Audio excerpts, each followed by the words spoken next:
I'd like to begin by acknowledging that we are here on the traditional lands referred to as Treaty 8 territory, and that the City of Edmonton and all the people here are beneficiaries of this peace and friendship treaty. Treaty 6 encompasses the traditional territories of many First Nations and Métis people who have collectively called this area home for thousands of years.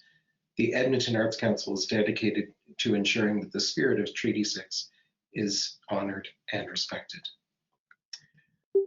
As I mentioned, to maintain the best video and audio quality possible, we encourage you to leave your video and audio off until you wish to participate in the conversation. If you have questions that occur to you and you don't want to lose that thread, I encourage you to leave notes in the chat section, which is accessed in the top right of the window for this talk.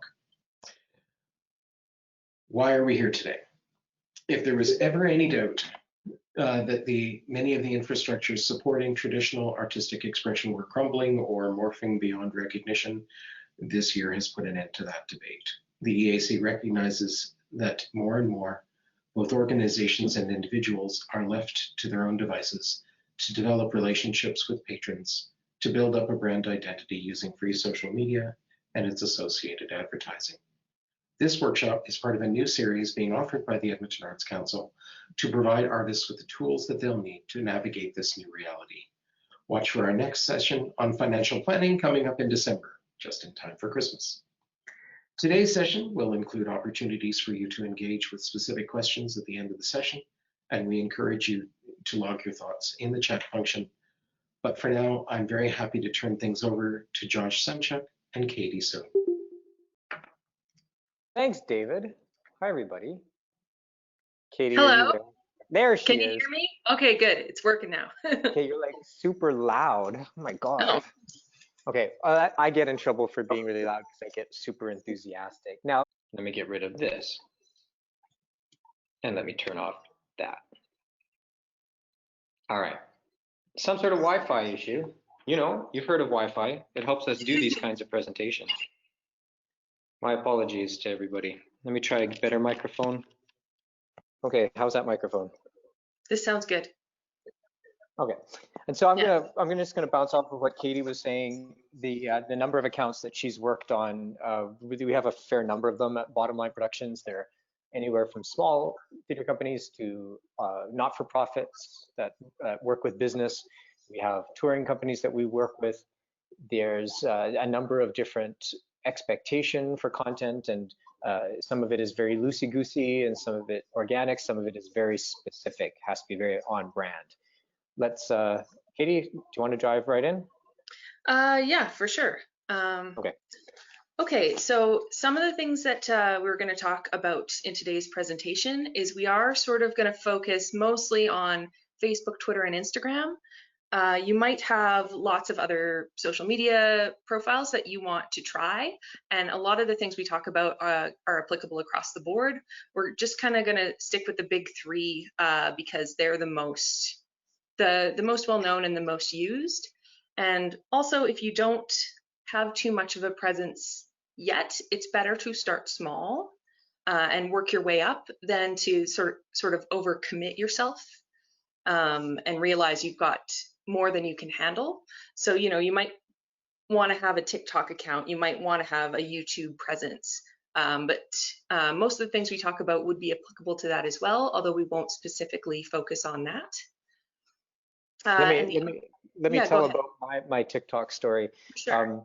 I was reading about it. I was learning about it. I thought, well, this is interesting, because I agree with Katie's big three, so to speak. And I wandered into Katie's office one day and I said, hey, TikTok, should we do it? And she kind of looked at me and she kind of turned her head sideways as Katie does. And she said, no. And I said, oh, is it because I'm old? And she said, yes, but also it's just because we need to consider whether or not a client or a brand, whether this is a company you're working with or yourself as an artist, truly fits in a particular platform. And that would go even for the big three. If it's a highly visual medium, perhaps it's not Facebook, but it is Instagram. If it's a lot of news, maybe it's not Twitter, but it is, or maybe it is Twitter, but it's not Yeah. Instagram because you have a lot of verbiage.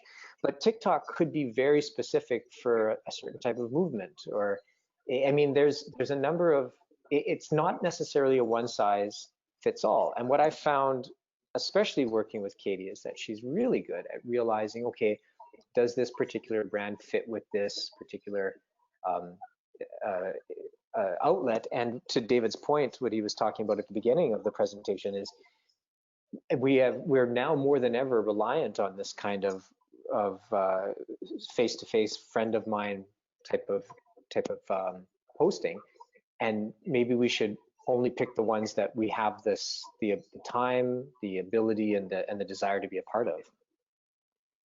Yeah, and something else we talked about as part of the same conversation when we were, considering the idea of using TikTok is when it comes to images that you might come up with and like graphic design, it's becoming much easier for people to come up with high quality images to use in their social media feeds. And video can still be quite challenging. It can be quite time consuming and quite expensive, especially if you can't do it yourself. And do you really want to be, paying a video editor every week to come up with something to put on your TikTok or your YouTube feed if you don't have the capacity to do it yourself? And that can include staff hours as well. If you have, employees at your organization doing social media, as soon as you add regular video to what you're doing, it's going to take a lot more time. And you need to consider like really what your budget is like for that kind of time, if you're going to expand beyond what social media you have. Because it does look not great to say, start a TikTok account, post one video to it, and then never use it again. It's better to have a good plan. Yeah, have a good plan. Any of those feeds. Yeah. And we'll get into all of that stuff, especially the time aspect as we go on. Yeah. Katie, I love what you wrote in the social media advertising section. Yes, it works, and yes, you should definitely do it, but we're not going to dive into that in the presentation today. Maybe if there's any questions about it, we can help with it. Yeah, exactly. Someone in the chat that just said commit to your chosen platforms, and that's exactly it. Well said, person in the chat. Perfect. And yeah, so when it comes to social media advertising, like this entire presentation could be that. So we're not going to do that because it would use up all the time, and we're instead going to focus on the sort of unpaid organic social media for today. Perfect. Awesome. Yeah. Here are the things we will talk about. Now, we're not interested in reading slides to you. You'll see some of the items here that we feel are important based on our experience and the work that we've done. Please, as David said, if you have any questions or you have more of these items that you think deserve some attention today, then let's absolutely dive in at the end. And if we can help, then absolutely we can. And perhaps there's other people that can feed into it as well. All right. Sure. Go ahead, Katie. Sure. Maybe I'll just kind of what we're saying with this slide is if you are using social media as a business or as an organization, it's a good idea to make sure that you have business pages and accounts. This doesn't apply to Twitter, but to Facebook and Instagram it does. So everybody take a look. If you've already got your Facebook page set up, are you also using Business Manager? Business Manager is a great tool, and it also helps you combine your Facebook and Instagram for Business platform. So if you're not already using it, it's a good idea to sign up. And we were talking about this quite a bit because none of us have had to convert a page over to Business Manager in a while because all of them are already done. Yeah. But if you haven't done it yet, you should be able to go to business.facebook.com, I think is what it was. Yep. Yep. And it'll walk you through those steps. It's also in your Instagram app. There'll be a spot in there that you can switch it over to a business account. And do recommend doing this. Even if you're an individual artist, if you're using this for business, you get a lot better tools if you're using business pages, business accounts. Yeah, that's the key is what you're saying about more tools. There's the opportunity to work to add more people to your account, whether again a small business or you're an individual and you need support, that you can handle the number, you can manage the number of people coming in and out without having to give them access to accounts. Say you can give them certain privileges, and going back to the previous slide from a social media buying perspective, which we're not covering in this presentation, but you know it might come up. There's a much more a tighter way of handling the ad buys within the business page. As an agency, we've requested access to all of our clients' business accounts, and we find it can be a far more satisfying workflow, especially from the planning that we get to, than if we were just working through somebody's regular page. Yeah, so Business Manager as well, it has a lot of good tools for analytics. It kind of lets you view it, like it assumes that you're using it for your business and not just, you know, as a group or as a, you know, a community group or a individual person. Business Manager, it'll connect your Facebook and Instagram account, and it gives you a really good inbox function, so you can much more easily keep track of your messages, your comments, all those kind of things you might need to respond to. It also offers, again, better analytics and more tools, especially if eventually you're going to get into advertising. It has much better tools. So again, we recommend this, I suppose. And we do. It can be a little bit fumbly at first, but there's also lots of like tools, like the Facebook help section has lots about this, because again, they want you to do it too. It just makes good for them. Sense. Yeah. Yeah.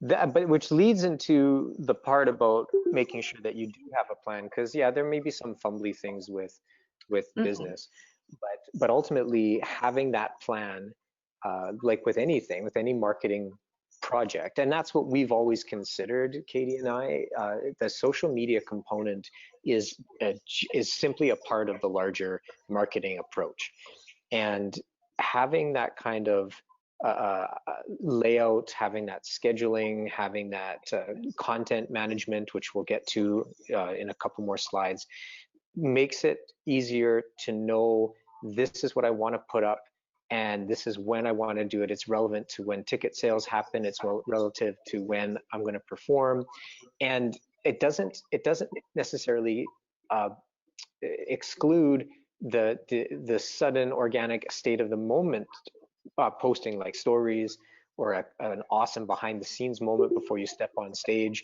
We really recommend those kinds of things because they just pop up whenever you feel like it's necessary. But having that, knowing that it's what's coming every day or every week, can make a big difference in the long run. Sure. And just one thing I'm going to say, there are some questions in the chat, and I really want to answer them all, but I think we'll save them to the end. Does that sound right, Josh? Yeah, that's what David was suggesting. Okay. Yeah. So I see your questions coming, and I will answer them. But we will, I think, sort of see if we can get through the basics of this, because I already see some really good questions. That's why I brought it up. Ooh, that's exciting. Okay, yes. Well, let's stop talking and get to more questions. Okay. Yes, but speaking of planning as well, the plan doesn't need to be super complicated. You know, I've in the past used just like a Word document to make a plan. And the purpose of it really is so things don't look super willy-nilly and things don't get forgotten. That's an important one. It's the forgetting things that can get problematic, especially if there's a lot of people working on the same account. Yeah, and I'd say it's especially important if you're part of an organization, more so than if you're an individual artist. So say you've got a board of directors who really wants to be involved, maybe you have a marketing committee. This is a way to make sure people aren't stepping on each other's toes. It can also be a really good way if you have a supervisor or a board of directors or often in our case, a client, and you want to give them access to the plan so that they know what you're doing. They have an opportunity to approve content if that's something that you need to do, and so that they know that the work is getting done, because sometimes people get kind of panicky if they don't see a whole bunch of stuff happening. And if you say, oh, nope, that's tomorrow's post, that's Friday's post, that's coming up, That can make a huge it difference. can really help with that sort of planning. Yeah, we really recommend that you never really turn anybody down. If there's people in your organization, if they're volunteers and they want to contribute, it's low-hanging fruit. Give them the opportunity to post stuff that they feel they have the ability to do so, if they're in the audience or if they're backstage or if they're a board member. But by managing this plan, having the schedule and this content management system, then you're assuring that people aren't stepping, like Katie says, all over themselves. Yeah, and and again, the plan can change too. There's not one right way to do this. So if you make a plan and you realize very soon that it's not working very well, it's really easy to change it, and you can keep track of what you've tried in the past and what worked and what didn't work.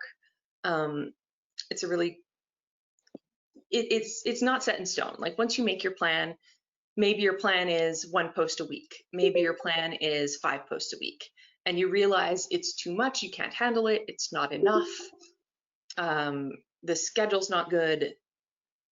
You can change it, right? Like never consider it to be locked in stone. Yeah, that's one of my favorite lines. Nothing is set in stone. Okay, let's move on. So, sure. so just one other thing I wanted to say about the plan is part of making your plan is to spread things out. People think that the more you post, the more people will see it, and that is almost never the case. If you post 5 times in one day, the same amount of people are going to see those 5 posts as would have seen 1. So part of it is sort of a less is more approach. And I would say try not to post more than once a day, with the exception of Twitter. You can post as much as you want on Twitter, but keep in mind that a plan can be a way to spread your content out evenly as opposed to trying to get it all done at once. Good point. Absolutely. Yeah. And we'll get back to that spammy approach in a couple of slides here. The flowing from what we were talking about before regarding content, I love that you put an exclamation mark on visuals. Emphasize visuals. I love exclamation marks. I don't use them at all.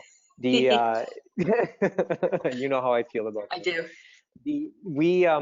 Again, we're not going to read through all of this kind of stuff. I mean, visuals are visuals. They're one of the things we run into the most is the quality of them, and some of it is old, some of it is taken with older phones, some of it is too small to use. It pixelates, it gets chunky. It when you look at it under an Instagram post, then it just doesn't look crisp enough sometimes on mobile. Never undersell the quality of your visual, as it's who you are as a brand. If you're an artist, if you're what you're creating, who you are, the organization that you're working with, it's super important. Yes, absolutely. And again, when it comes to quality visuals, we're not saying that everything has to look like it came from a photographer, because candid images I find work the best. You just want to tailor your content to the platform you're using. So again, if you're using Twitter, the images aren't quite as important. You still want them to be good. You don't want them to be tiny, but it's maybe not the most visual medium. But to include visuals in everything you do and a variety of visuals, it'll be good. Like sometimes maybe you've seen like an Instagram account where they're using like a graphic design box of text, and they use that kind of thing over and over and over. It's really better if you can kind of intersperse those kind of things. Like maybe you're using a graphic overlay on something. You don't need to do that every time. Some candid photos taken at events or If you're maybe a visual artist, you've got pictures of your art, some pictures of you creating your art. It's good to sort of mix it up. And again, if you have the option to intersperse some video, again, video can be the hardest thing to produce, but to kind of mix it up is likely going to give you better results than just posting the same kind of thing every single time, if that helps. Mm-hmm. Yeah. Yep. Yeah, from a content management perspective, I've been fascinated with content management, especially this year, and in the context of what Katie's talking about with the number of people that you'd be working with. And again, going back to what David is saying, the more and more how we need to be online in these areas and be super organized with it. Any kind of a shared folder system like a Dropbox or a Google Drive, something that is easily shareable with other people and not kept on people's desktops. It's super easy to set up. It's with a Google Drive system, you can provide permissions, somebody getting access to it, and then you don't want them to have access anymore, you can cut them off, that sort of thing. The tools are there to ensure that the type of content you want and that sort of that absolute management approach works throughout your entire organization or just your personal brand. And Katie, you are a big stories fan. I'm glad you put it on here. Yes. You talk a lot about those. You're really good at them, actually. Oh, thank you. We were talking about them a bit, and there's even some questions in the comments about them now. The thing that is useful about stories, for anyone not familiar, stories are available on Instagram and also on Facebook. Also, I suppose in Snapchat, if that's something you were already using. But stories, unlike all the other kind of posts you'll see in your news feeds and kind of on your profile, is stories are actually chronological. So they're not affected by the algorithm. And everybody talks about the algorithm in social media, but what that really means is that not everyone who follows you sees everything you post. And stories are kind of a nice way around that. Because they still exist kind of in a chronological way. And stories exist for 24 hours, so they can also serve as a really good reminder. You know, if you're trying to post, tomorrow is the show, a story can be a good way to do it where people will actually see it within that 24 hours, as opposed to some of the other sort of like feed posts and timeline posts that they might not see until the following day, because the algorithm mixes it all up. It's not a chronological system. Hopefully this makes a bit of sense. But stories are a good way to remind people that you've posted something to your feed, to say, hey, don't forget this thing is coming up, because they're a little bit more immediate, I suppose. And someone was asking if my don't post more than once a day includes stories, and no, it does not. You can post more stories than one per day. Well, why do you feel differently about that? Because of the chronological nature. Yeah. They're not sort of impacted by that algorithm, if that makes sense. Yeah. At least not and they disappear and they're gone. And then they disappear and they're gone, right? So they don't kind of stale date the way that other things do. Yeah. If that makes some sense. Yeah, it does.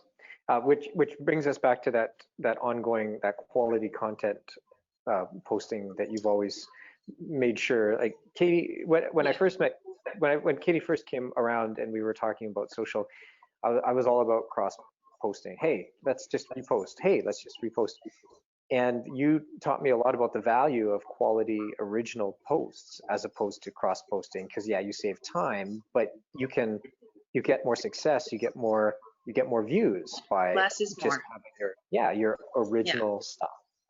Yeah, the other thing, so this is maybe a personal pet peeve for me, but if you look like through people's, through people's Facebook feeds, often you're going to see things that have been cross-posted over from Instagram, and the body of the text is all full of Instagram handles that you can't click on Facebook, because it doesn't translate per se. And like, really, how long does it take to just change the copy slightly before you post it to Instagram? Yeah, like tailor more it to minutes your own maybe. brand. Yeah, tailor it to your own brand. And it's going to be so much better if you don't do that. Or when you see on Twitter, you know, people have cross-posted it and it has like a link back to Facebook. Like, what's the point of using Twitter if you're gonna have to link it back to Facebook? Like, really, for the amount of extra time it's going to take you to just change the copy slightly so it's suitable to the different platforms, it's going to make a huge difference in looking more. Yeah, it can look lazy, someone said in the comments, and I think that too. And when you know how much longer it takes to just slightly change that copy so that the handles don't appear and so it's correct for the platform, it makes such a huge difference. So don't cross post. It's not worth it. It's only going to take you 2 more minutes to do it right.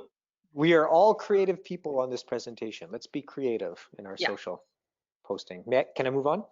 Yep. Okay. Oh, this is my favorite. I love this. I love my this. favorite, least favorite question. There is no get rich quick scheme. You are absolutely. I'm a big fan of this slow and steady. Take your time. We're in it for the long game, everybody. It's the long game. It's not going to happen overnight. And I find, especially like in the history of working with clients, also with board of directors, I find it's a big thing, especially when you have your AGM and you get your new board, and they come in and they say, why don't we have more followers? How do we get more? And I mean, it's both simple and it's not simple at all. There's not a get rich quick scheme, but particularly if your social media has maybe been underutilized, and maybe that's why you're at this presentation, is you realize you can do so much more with it. If you just do good quality, really consistent, ongoing work, and you monitor your analytics, you're going to notice your followers slowly climbing up. And over time, they will grow if you just do a good job. If you really want to get more followers quickly, there are ways to do it, but you're going to have to pay. And I don't mean those like spam bots that say get followers now. That's not at all what I mean. Buy more. Please don't do that. Spam bots. That doesn't work. But social media ads will help you increase followers. Even if you're not advertising for the purpose of increasing followers, you are likely to get more followers through your ads. There's also paid partnerships. So like you see a lot of contesting out there, which is a good way to do it, where it's like, share, follow type contests. That is a way that you can get more if you have, you know, media partners and partnerships, or if you use influencer marketing. These are ways that you can do this, that are legitimate ways to get more followers, but other people won't do this for free. Maybe you have sponsors. Yeah, if you have sponsors already, maybe that's something you can include in your sponsorship package, is, you know, other people who have maybe huge followers, like we're talking the media or radio stations or whoever you're using for your marketing. Maybe they've got huge amounts of followers and they will include in your package that they will post, you should follow these guys, you know? And that's a good point too, because we have clients who have corporate title sponsorships of projects or events. Or media partnership. And by tagging them within the post, they'll be seen by their followers and their people, and they'll come and be, or they could be have an interest in it. I mean, it's not of course it's not a guarantee, but it provides that ongoing slow and steady approach to over time. And again, if you just keep doing a good job, you will slowly gain followers over time. And you just need to have realistic expectations that because you posted something today doesn't mean you're going to have 100 new followers tomorrow. But if you keep it up, it will grow. Absolutely. All right. This is very straight to the point. Yes. Just review it. Like I would say with analytics, you should look at your social media analytics every day, at least every day. And what you're looking for in this is what did well. Did you have one thing that you posted last week that did way better than everything else, and one thing you posted last week that did way worse? Use the analytics often, like every day, and that's how you're going to decide how you're going to adjust that plan that you already made. you've got this great plan and you decided that every Monday you're going to post something, and then it turns out it's not working. It's like nobody clicks on it, no one's interested in it. Maybe we should come up with a different plan. Or, oh wow, every time I post a picture of my unique artwork, you know, my process, my in-process pieces, it goes through the roof. Then you realize that's something that works well, and you can adjust your plan to have more of that. But even just a quick glance at the analytics every day is going to give you a much better feel for what you're doing, what's working, and what you should change. And I get that it can be overwhelming to hear it. It's like, oh my God, one more thing that we have to add to the list of things that we need to do. But you always told me that it was okay, like you just said, to do a quick glance, and for comparison's sake, because that behind the scenes image of the setup in the black box space could be far more engaging for followers than just a headshot of the performer.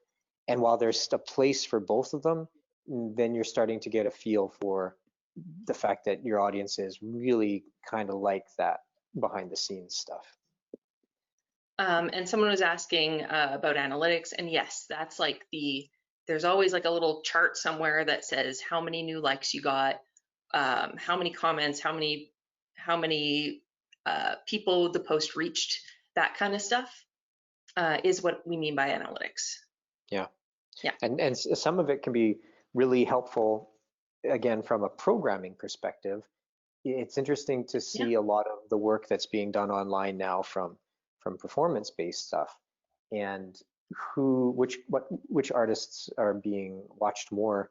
I think it's no different than that artist sells more tickets than maybe that artist, or that production or that presentation sells more tickets than that presentation. But now we have some actual eyeballs to be able to say, huh, that seems to work often than that one. And yes, analytics also exist for stories, someone asked. Again, there's not like a ton of info about stories, but it is in there for sure in Instagram, maybe. Yeah, it's in Facebook as well. And I would say the most helpful areas to look at for analytics is reach, which is how many people's eyeballs saw your post. I would say shares, because shares are how you reach people who don't follow you, and comments, which are people who are the most engaged with your post. To toss that out there. Awesome. Yeah. Let's segue into our dashboards, because it helps with everything that we've been talking about to date. Yes. And some of these feeds have dashboards built in, and even some of the posting software that we'll get to in a minute too. Yeah, so there is always some built-in analytics in social media. Dashboards are third-party tools that I really recommend using, because it sort of combines everything into one place, so you can make it easier to look at. And yes, analytics are typically only available in business accounts, not on personal pages.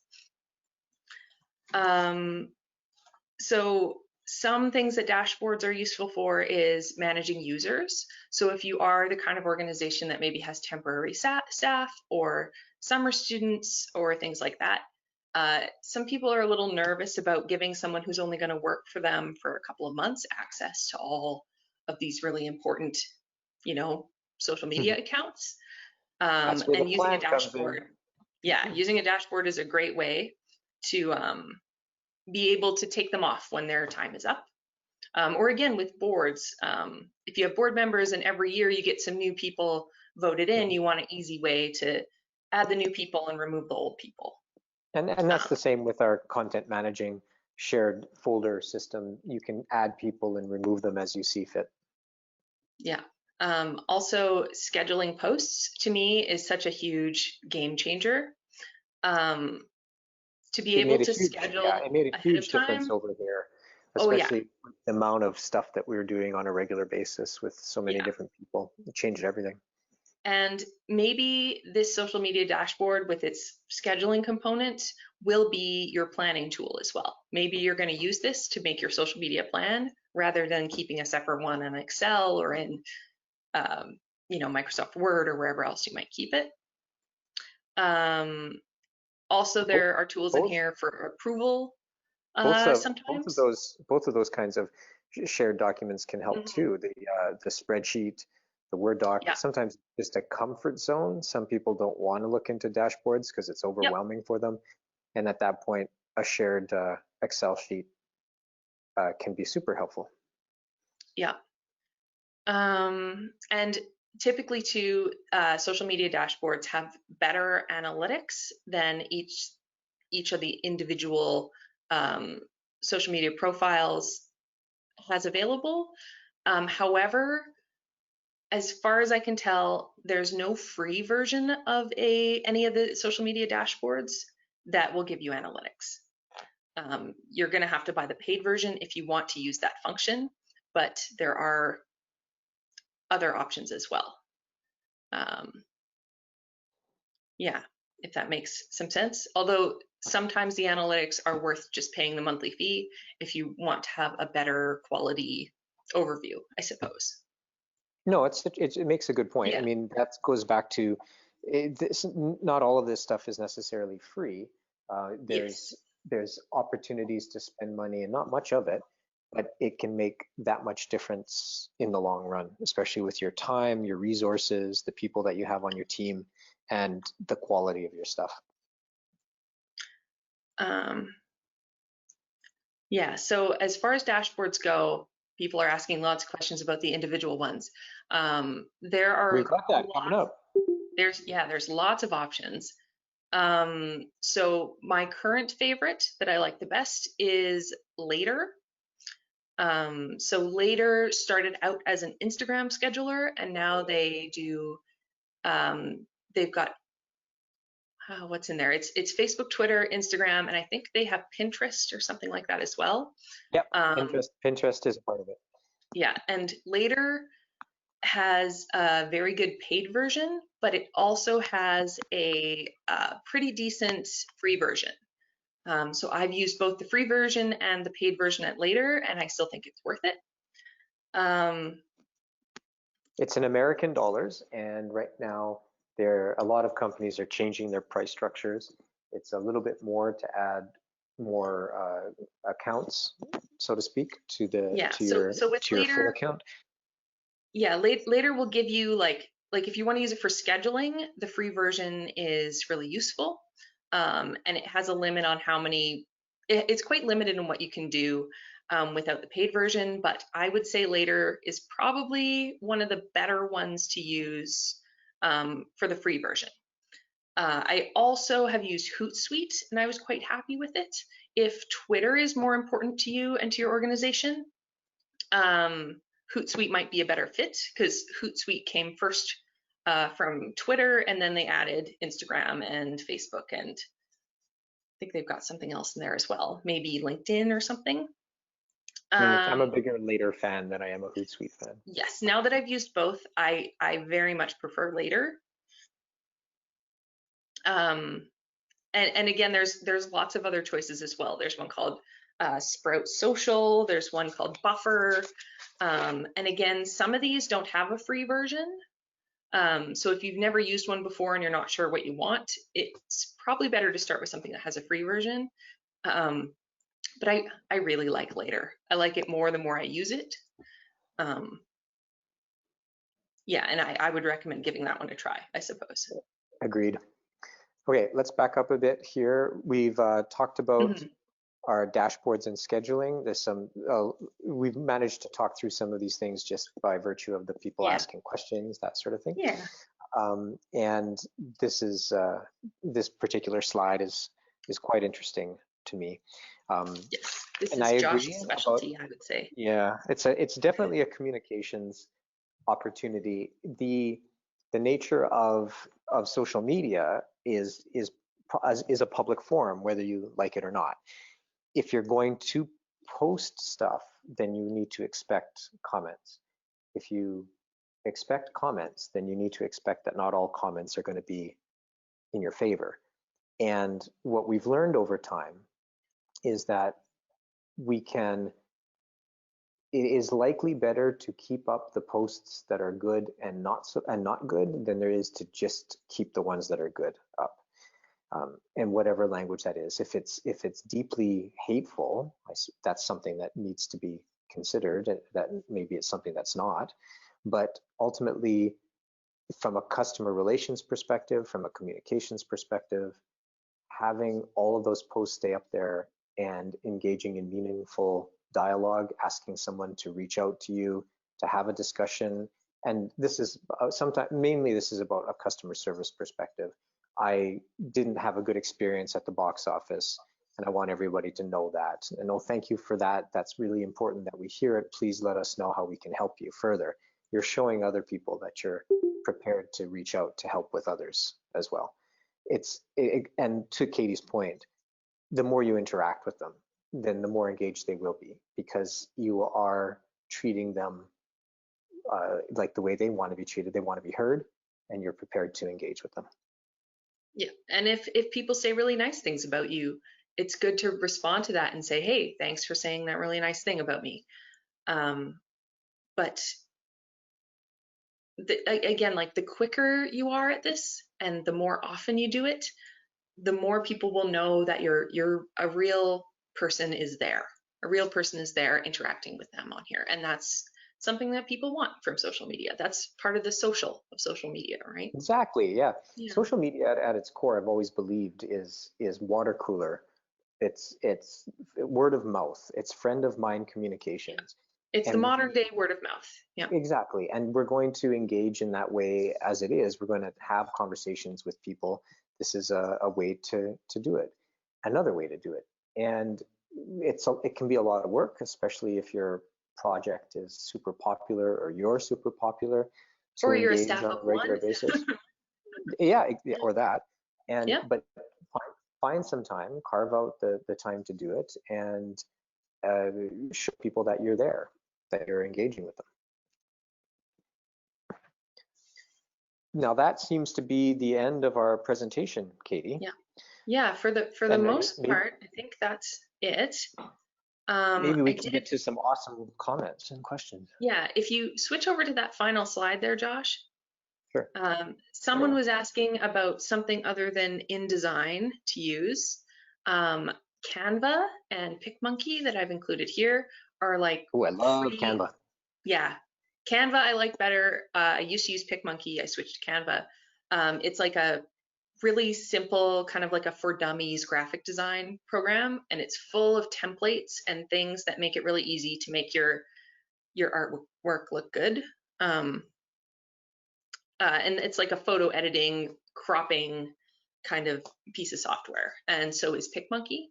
And again, there's a paid version, but the free version works really well. I've noticed, just because I use Canva, that there's some like really big companies with, you know they have marketing departments, like major brands.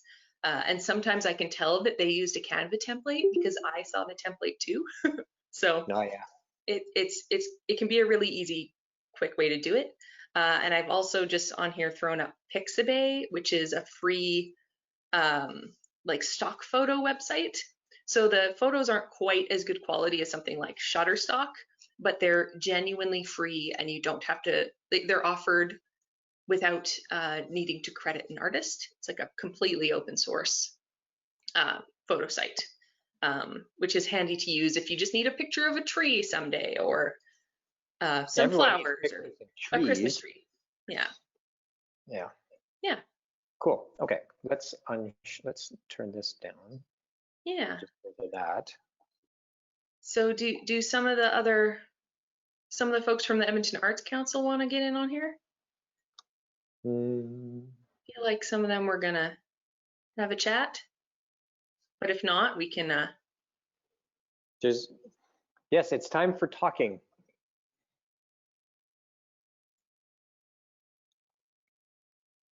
All right, I'm gonna take a look here and see if there's any questions that you've already asked that we haven't answered yet. let's see. Ooh, Ray's asking about Facebook pixels. We have Facebook been pixel. working, yeah, we've been working a lot Right. with organizations right now, especially from an ad buy perspective, Post Media, Google itself. Post Media is just a third party that we work with to help place those Google ads, because it can take quite a lot of time, and we want to make sure to get it in and post it quickly. But embedding that pixel on your website, on the particular show page, will lead to a lot of to really good analytics along the lines of what we were talking about in the presentation. So just in the questions here, someone named Edward asked about feeding social media across different formats. And I think we answered that when we talked about cross-posting and about using dashboards, but let me know if that's not the case. Scott Cook asked about the personal Facebook page and the business page. I totally understand how when you have a lot of people in your personal network, how that could definitely, that'll for sure get you more engagement than your professional page will. I would say it's good, it's still good to have both in that case, because on a business page, people don't have to request friendship to make it useful, which sometimes people might feel a little weird about if they just want to follow you, but they don't know you personally. And again, you do get a lot more tools when you use the Facebook business pages, and you can always share your content in between your personal page and your business page. And when it comes to Instagram business accounts, yes, I would say you should convert it. The biggest thing you get when you convert your Instagram to a business account is those analytics, because it doesn't give you any for a personal page. And with Instagram, if you really don't like it, you can switch back and forth. So if for some reason the business account on Instagram is super not working for you, you can switch back.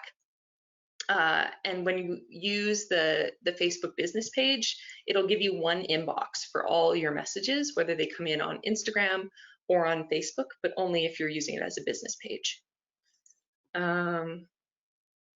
Hi, Katie. It's Jana from the EAC. Hi, Jana. I think I've got it working. Hey, guys. Thanks, Josh and Katie, so much. I just wanted to highlight a question that seemed to be a pretty broad one that I thought people might find helpful, which is Joanne asking, if you're hiring someone to deal with social media for a specific project launch, how do you budget for that? What does it cost, and where do you find these people? So I thought that might be something that was on everyone's mind, so we'd highlight that question. Sure. Josh, do you want to talk about that one? I'm trying to find it. Did I miss it somewhere? Sure. It was at 1:34 p.m. 1:34. 34. Oh, hey, Joanne. So does this mean, just to clarify, is this someone talking about like hiring influencers or hiring like a social media manager? I guess we could talk I'm not about sure both. if it. Yeah, I would suggest it. We could talk about both. Oh, she just responded. So social media manager. Sure. Ultimately, you're looking for a communications professional. There's someone who does still have all of those skills that we all covet in good communications people: the ability to write, the ability to whether it's long form content, short form content, the understanding of the differences between those, knowing that certain platforms have the space for that kind of long form content, like Facebook, where people use them literally use it for media release posting, or Instagram, which maybe doesn't, well, we know it doesn't accept that many characters as Facebook does, and people don't want to read it perhaps as much as they just want to see the visual. So it's not an inexpensive role, but there are people out there like influencers who have that kind of following and do have that sort of background. You can subcontract them, that they're working on specific projects. Maybe it's something that comes and it goes depending on when you're up and when you're down, as far as what's running and what isn't. Or it's a permanent staff member who maybe works as part of it, works within communications and includes social media within that portfolio. I would say too, again, it can depend on your expectations, the scale of your organization. You know, maybe consider how many hours is it going to take this person to do it. So are you going to ask this person to do it for 2 months leading up to your event, or for a year leading up to your event, or for a week leading up to your event?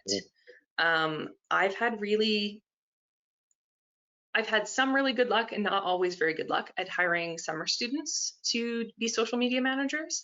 And I do think that is appropriate depending on the scale of the event and the expectations of the organization.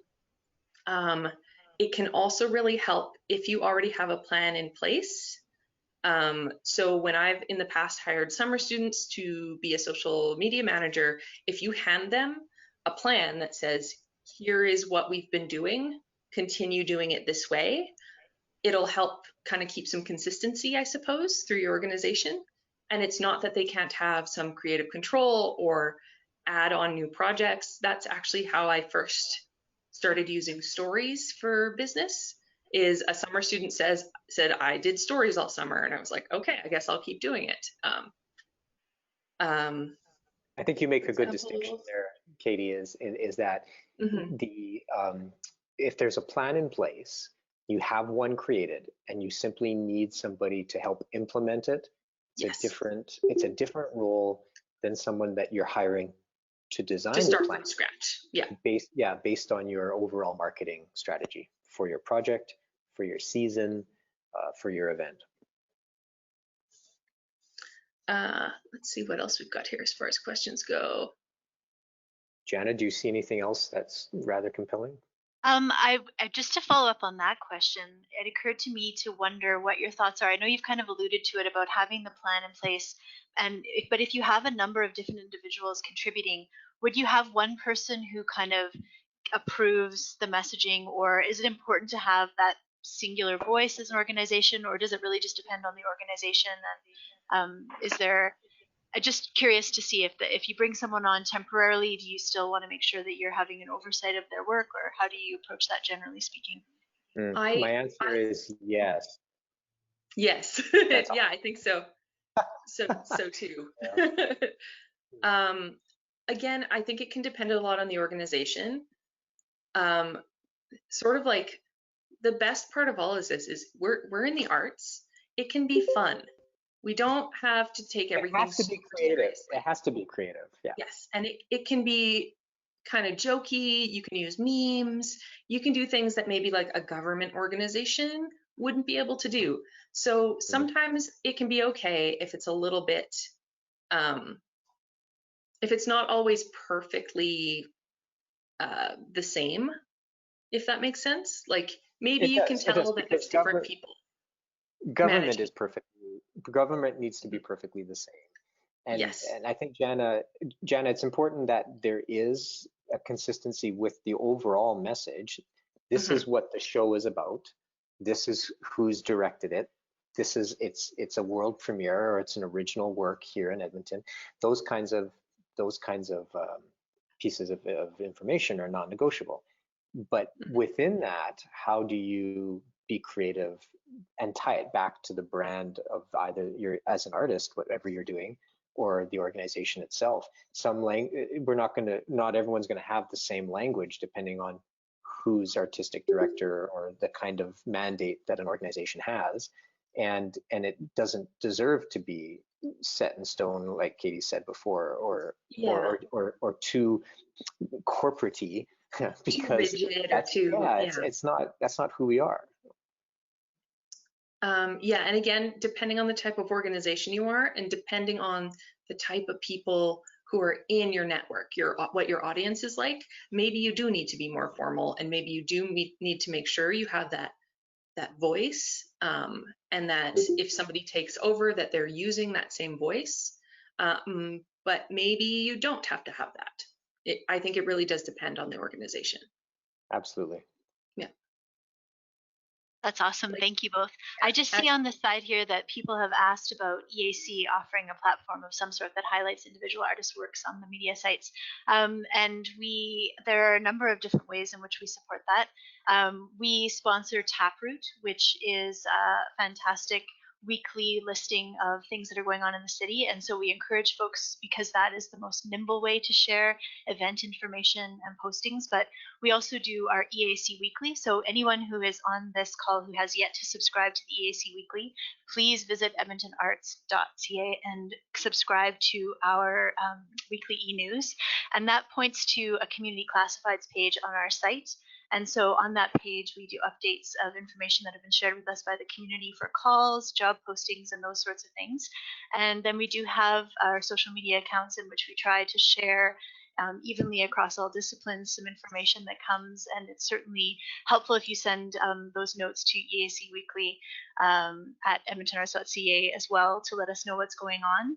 And then we have over the summer taken an approach of focusing on highlighting artists and their practices. And so if you have been subscribing to EAC Weekly or following our feeds, you'll notice that there have been a number of artists who have been featured over the months. And it's been a really great way, we hope, for people to get to know artists within the community outside of the context of them working on a particular project necessarily or a show, but just to kind of, get that sense of community, because that's what we're all about supporting. So you can also reach out to us about that to put your name forward as someone who's interested in being profiled in that way as well. Jamie, do you want to add anything? Have I missed things there? I think you actually got everything, which is great. Thanks, Jana.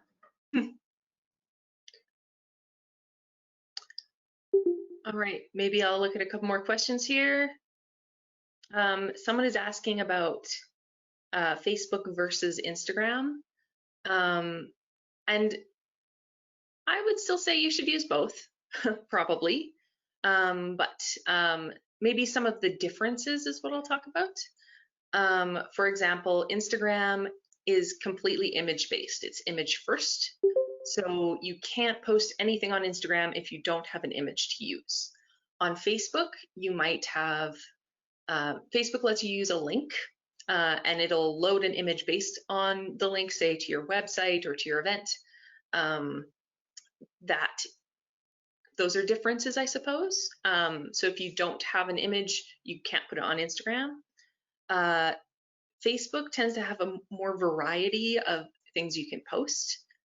Instagram just has the sort of main image feed and stories. And yeah, that's pretty much it for Instagram. But Facebook has the event function, which I think is really good if your organization or you host events. You can post an image, you can post a link, you can, there's like polls and different kinds of things you can use, as well as stories.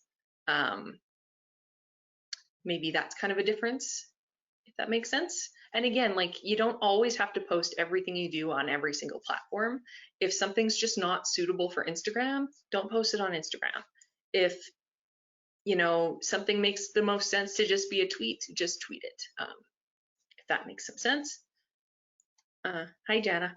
Hi, I've got a question around conventional wisdom about demographics, because people for a while have been talking about, well, Facebook is only if you want to reach these people, and Instagram is if you want to reach these people. And I wonder what your thoughts are on that in terms of like general, broad, sweeping demographic info, if there is any. You mean like old people on Facebook and young people on Instagram, Jana? That's what they would say. And I won't say whether I'm Insta or Facebook. I struggle with that sometimes, because I respect that demographic stuff with regards to Facebook, let's say, versus Instagram, but I really appreciate them more as highly visual mediums. Instagram as a visual medium versus Facebook, which is a very copy heavy opportunity, and to treat them as such, knowing that, sure, there may be some younger people on Instagram and some older people on Facebook, but the reverse could also be true. I sort of rather than thinking of it as the demographics of the kind of people using the platforms, I try to think of it more as what types of things are best promoted using each platform. Yeah, exactly. For example, I would say that if you have events, the best way to get the message across is Facebook, because Facebook has an event platform built into it. And if you're trying to get people to buy tickets to things, that's going to be the best way to go about it. Personally, these are all my opinions. They're not, you know, for Twitter, I find Twitter works best for anything written, like anything with journalism, even podcasts, writing, the news. If you were a poet, talking about things is great on Twitter, and comedy's great on Twitter. But it's a little less useful to convince people to buy tickets to come to your show. Again, doesn't mean you shouldn't use it. It's just a different way to use it. Yeah. And Instagram, of course, is the most visual. So anything with visual arts, products you can buy, things you are selling, Instagram works great. And again, it doesn't mean that you shouldn't promote events on Instagram or on Twitter.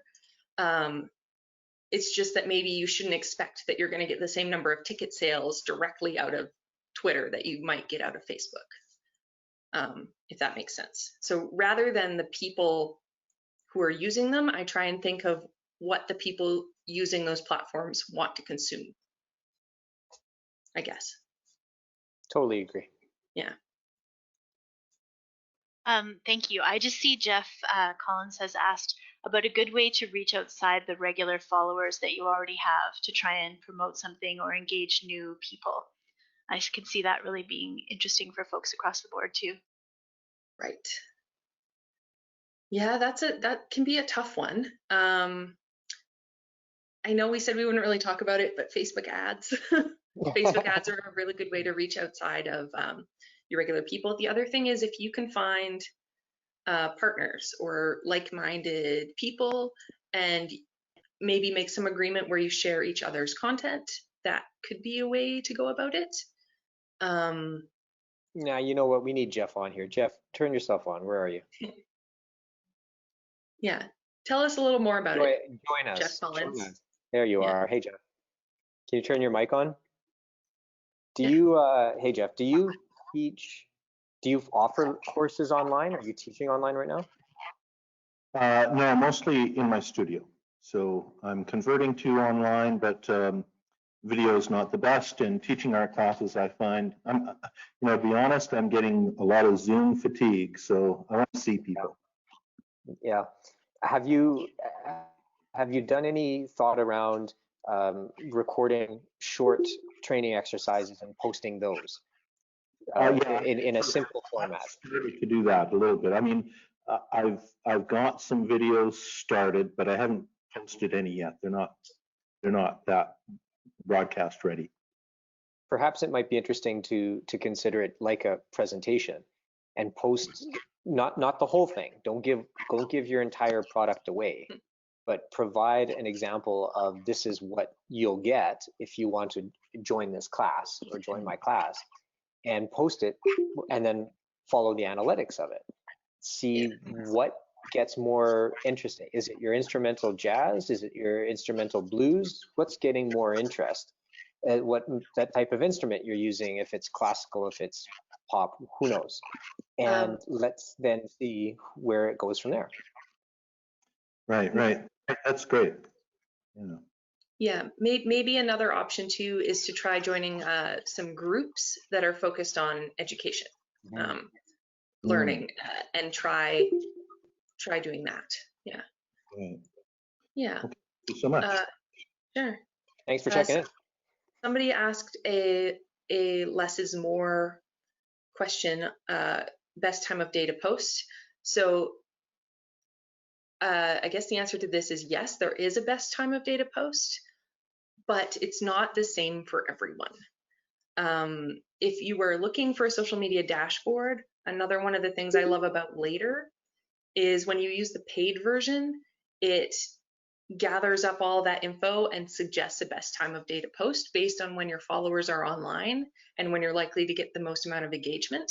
But that is a paid feature. It's not something you can get for free. I have also found in the past that it might be something you just use your analytics to figure out over time. I was working on an account once where, the bosses suggested that 10 a.m. is when you should post because that's people's coffee break. And I would always post late and I'd forget about it, and I would do it at 4 p.m. right before I went home.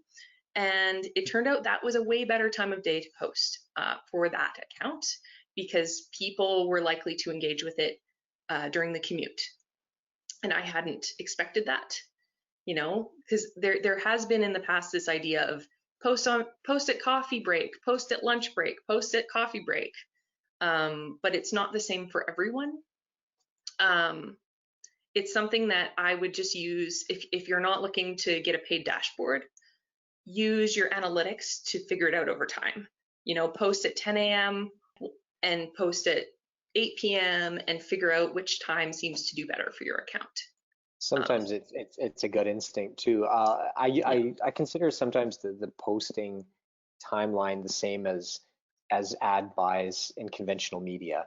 And I'll never forget the story I was told by a fellow that we were buying TV from. He was at CTV, and there was a fellow that only bought between the hours of midnight and 5 a.m. and it was for MMA fighting. And this was before it was popular, but he completely understood that his target audience was watching TV during the graveyard shift. That's who they were. And it didn't cost him very much because of that timeline, and they tried to convince him to buy during the news hour at 6 p.m., but he never budged from it, and he did just fine. So he knew that that's where his audience was going to be. Where are your audiences? Where's your family oriented? When are the mothers who drop off their kids at play school checking Facebook? Where are the dads who are buying or when they're waiting for soccer practice to be over, and now that we're in our cars because we can't go inside for anybody's sports activities, what are we doing on our phones? Is this and when are personal we experience, doing that? Josh? Yeah. No. Yes. But it's everything, and it changes, it alters. I've always been fascinated by the consumption habits of everybody, and everyone on this conversation can understand this to some degree. We change our consumption habits as we grow, as we get families, as we look after parents, as we find full-time work or we retire. Identify where those people are, perhaps from your own personal experience. Yeah, and maybe if you need some way to get started on this, if you go into your Facebook analytics, it will show you like a little chart that says when are your fans online, you know, and it'll be like a little like mountain shape. And of course, less people are online at 4 in the morning than at noon. But maybe you use whatever the top spike of that is, and you use that across all of your accounts until you start to get a better idea. That's what I would do if I didn't have any third-party tools to use. Yeah. Yeah. Hey, Atomi, thanks for the shout out. Appreciate it. Is there time for one more quick question? You two social media gurus. I think so. Yes. Hashtag. There was a question about hashtags. Hashtags. And I think in the specific question, which I just foolishly scrolled away from as I was speaking for some reason, apparently my voice and my scrolling finger are connected. It was around the idea of using hashtags to connect with audiences, and is that what you do? Sorry, I scrolled away from that. I wanted, before Katie interjects, because she knows tags, but it was Katie that when in a meeting put her hands on the table and said, Josh, hashtags are a good thing. They help with they help with search engine optimization. They help people find your stuff because they put you into different feeds with different people. And I was kind of like, oh, fine, one more thing to do. But then when I started researching hashtags and going in and finding relevant ones, the YAG hashtags, the artist ones, the musician kind, the instrumental blues, instrumental jazz, what have you. There's entirely different worlds in my experience and different people that suddenly could possibly get to know who you are and what it is you do. Thanks, Katie. That changed my life, that conversation. And you having bang your fists on the table. Just listen to me. Sometimes you just got to get heard, right? And I would say like you can study hashtags and go way down a rabbit hole of like what to do and how many to use and what's best. But yes, they work. I would say I don't know that they work on Facebook. I feel like they just kind of look messy and they don't seem to do anything if you ask me. But on Twitter, they're useful. On Instagram, they're very useful. And Instagram now has you can follow a hashtag the way that you would follow an account, which again might be something good for you to do yourself. And yeah, they do tend to work. Even with Instagram, Instagram seems to see like hashtags as quality when it comes to the algorithm, which is always confusing and forever changing.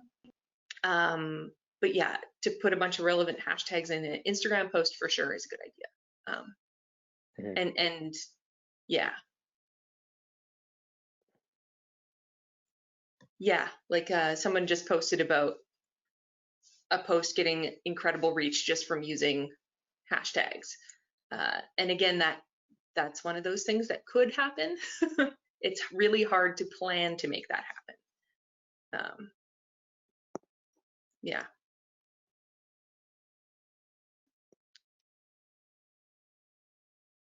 How are we doing?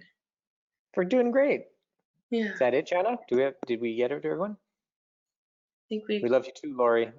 Aw. I think so. And I see here that there was a question about wanting to support and connect with all the artists here and getting links to their content. And I see here that David Cheros has replied that if anyone attending this session wants to send a link to their work online, he'll incorporate that info into a follow-up message to the video once the video presentation is ready to be shared. So a way to build those connections with everyone who has been so kind as to join us here today. Okay. Thank you, everybody. And I'd like to encourage all of you who are here, who are still on, to take a moment. We're going to totally wipe out audio quality now. I'm going to ask you to come on camera and with your mics, just so that we can do a big wave of thanks and to get a sense of community out of this experience. Thank you so much to Katie and Josh for doing this. Thank you, Jamie and Jana. You guys are all amazing. Thank you. Thank you so much. Yay. Oh, yay. There's Such a people in all beautiful those little community. boxes. Yeah. Hashtag Yegarts is good looking.